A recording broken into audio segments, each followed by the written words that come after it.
Shalom, brothers and sisters. So, crazy world news I'll be covering today, hence my dinosaur t-shirt. I am unstoppable because we, regardless of what the enemy thinks he's achieving, regardless of what's happening in the world currently, we are unstoppable as long as we have Christ on our side and as long as we are about his business. Nothing will stop us from watching and waiting on the Lord, from spreading his word and showing his love to all those around us who need it and who need encouragement and hope in the midst of the cray-cray and the madness and the experts unknown drips under pressure and all the wild things they're trying to instill and prepare for their time in the sun. It's hilarious that they want their moment in the sun, and God's going to heat the sun up so badly that it will scorch mankind and they will curse God in the process. It's just really interesting. You'll have your moment in the sun, but not like you wished. Kind of really not good. So that being said, let's dive into just some of the crazy. And this one's going to be a bit longer than usual because there's a lot going on, and I'm still covering probably 10% of the madness currently happening. So Trump has blown up another ship at sea, also off the coast of Venezuela, transporting drugs to America. Venezuela launched military drills after Trump's strike on the drug boats. So massive tension between America and Venezuela. Trump also stated the United States would provide defense assistance to Poland and the Baltic states in the event of an escalation of tensions with Russia. So that threat and commitment has been made publicly. And that comes on the eve of the news leaking that Russia is preparing gray zone attack on Poland before Christmas, risking World War III. Again, I'm one of those of the opinion we are already in World War III. It is just fighting all over the place, but something big will kick off and many more will get involved, and then they'll label it World War III. A chilling revelation from a high-ranking Russian defector has sent shockwaves through NATO.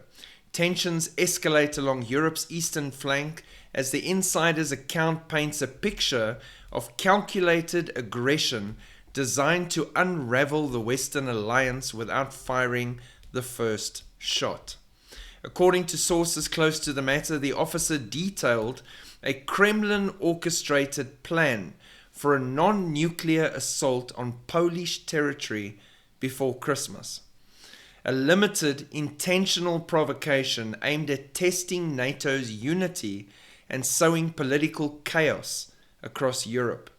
It reflects a new era of threat that demands a new era of defense, a UK government spokesperson said. Just last week, 19 Russian drones penetrated Polish airspace in what British officials describe as the most severe violation of NATO territory to date. So that is why Trump has now said they will stand with Poland and offer assistance should anything go down, because American intelligence services are also looking at this threat that has apparently been revealed by this defector. So again, kingdoms against kingdoms and tensions soaring, nations in turmoil and distress, as it should be on Tuesday this week, 2025. UK government signs billion-dollar AI military deal with Palantir. During Trump's recent visit to the UK, Britain signed the 5-year defense software deal with Palantir, the strategic partnership in which the AI platform will manage all the country's armed forces, and promises that the company will base its European defense HQ in London. The stated aim is speed, interoperability, and an end to the patchwork of legacy systems across Army, Navy, and Royal Air Force. Does it feel safe to put all of your military eggs, so to say, in one AI basket? I mean, China's doing it. What could go wrong? They're building ships faster than America could even dream of keeping up because they've put it all in AI's hands. But what happens when the New World Order, the Antichrist, and the demonic hordes behind AI decide, fine, we've got control, we'll just keep it. Now you shush and go sit in your corner. Guess no one's thinking about that right now. Thai Buddhist leader advocates for peace and meditation at Global Interfaith Summit. World leaders of major religions gathered in Astana, Kazakhstan from September 17 to 18 for the 8th Congress of Leaders of World and Traditional Religions, held under the theme Dialogue of Religions, Synergy for the Future. The meeting brought together representatives of faiths from across the world, including a delegation from Thailand led by the World Fellowship of Buddhists. Synergy means working together with one another and with the divine. This said by the Pope of the Catholic Church. It reflects the deeper order of reality, your shared existence as members of one human family. Wonder what Elijah would have to say to the Pope. He'd probably go to the Interfaith Summit. He'd take an axe, but yeah, I'm just saying. There is only one God. There is no interfaith work together for a divine. There is only one divine, and that God is the only God. The rest are demons. You heard it here first. It's in the Bible. There is no God but our God. Anybody else claiming to be God is a false God and a demon. That is a fact. And that is not cool to say in 2025, but I'm not seeking to be cool. I'm seeking to be on the right side of the only true God. P.S. Elijah's back soon, and then we'll see how he handles interfaith. Okay, Christian genocide in Nigeria. 3 million believers are under siege as calls for U.S. intervention mount. They face violence leading to death, destruction of their homes, villages, and places of worship, ultimately forced to flee because of the danger, which causes mass displacement. In the growing crisis involving more than 3 million Christians who face persecution because of their faith, Islamic terror groups are behind the vicious attacks, not that anyone will say anything against Islam, and the Nigerian government is doing very little to stop the brutality.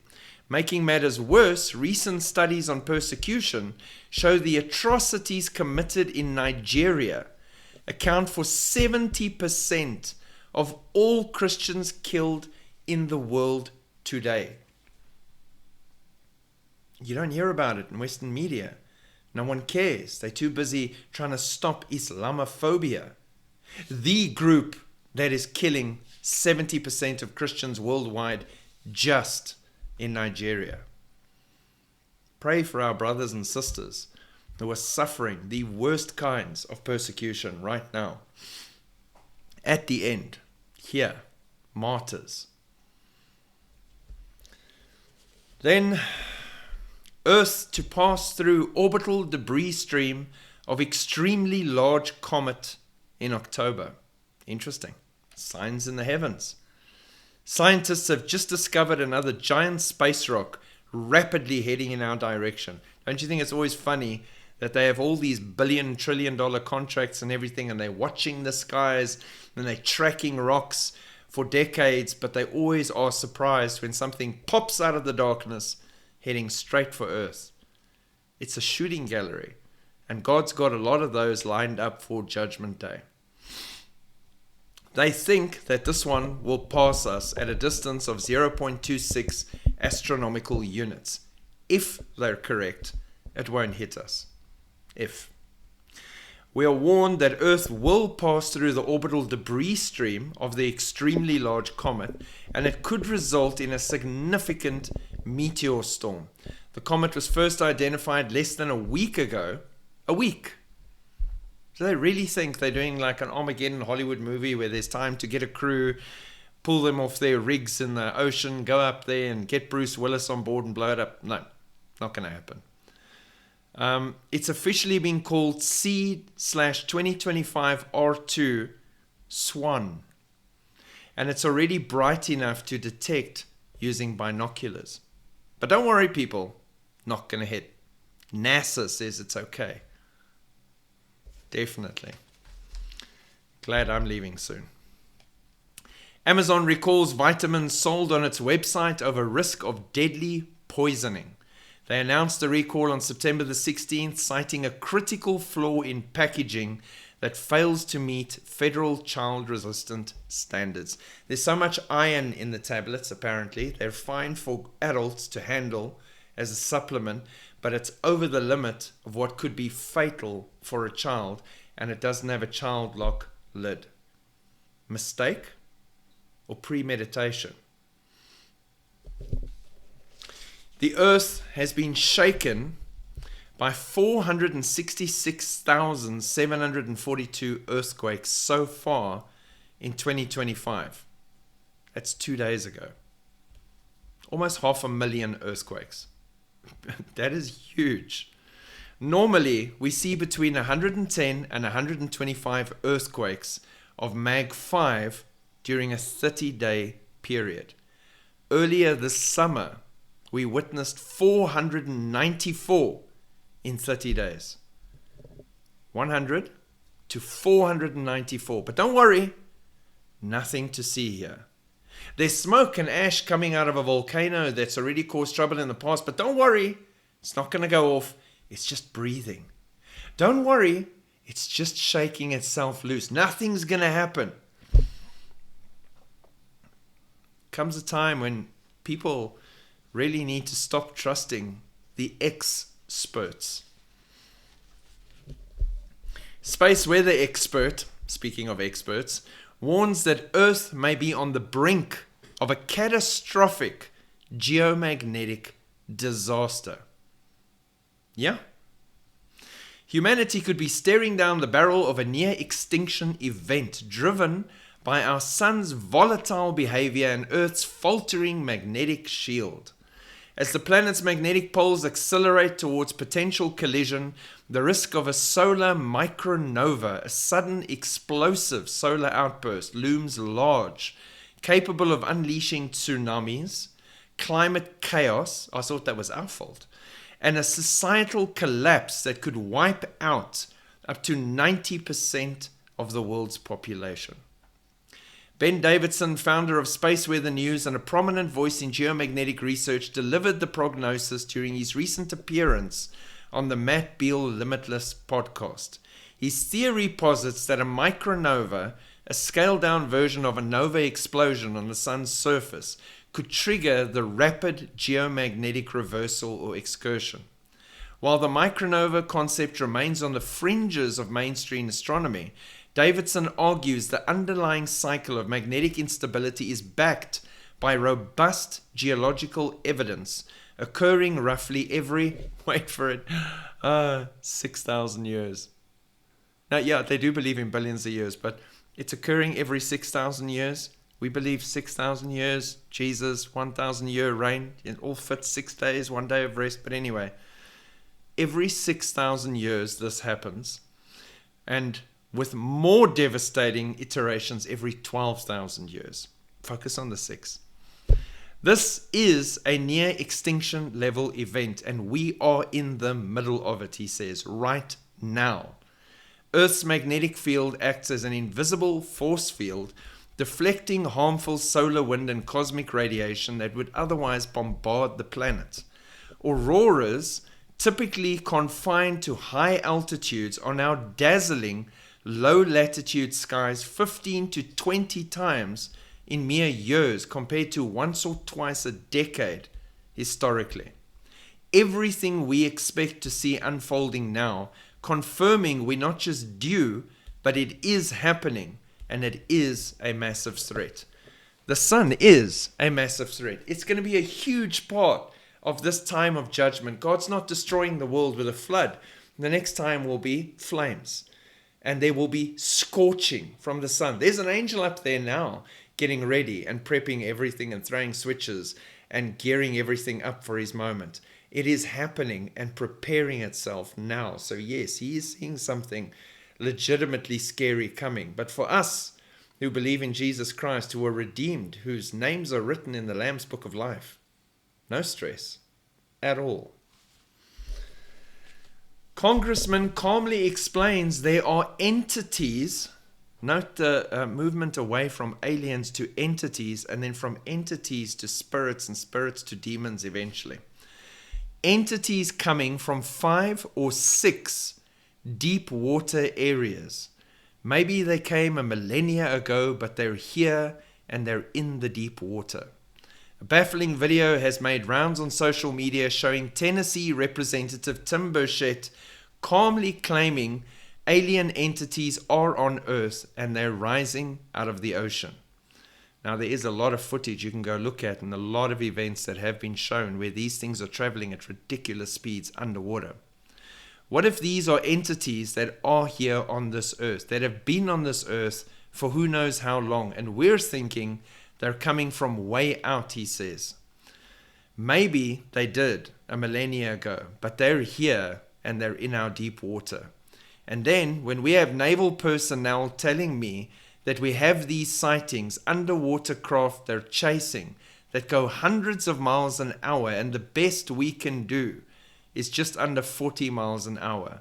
I have a lot of questions about that stuff. Again, setting up and building for that great deception when they reveal these entities that they've been doing unholy deals with for how many decades now, all this time, in exchange for who knows what besides the technology. Souls.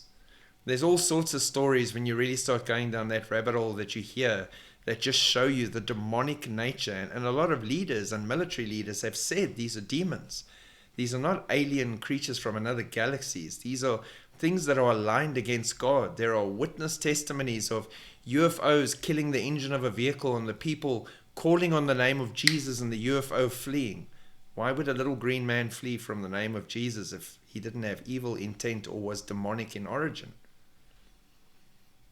There's stories of people that were getting clearance to go down and meet all these creatures and were told about all these things and how they're working with them.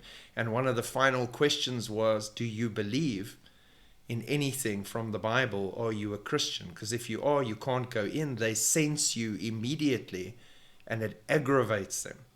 They refuse to work with you. Why would that be if you weren't demonic in nature?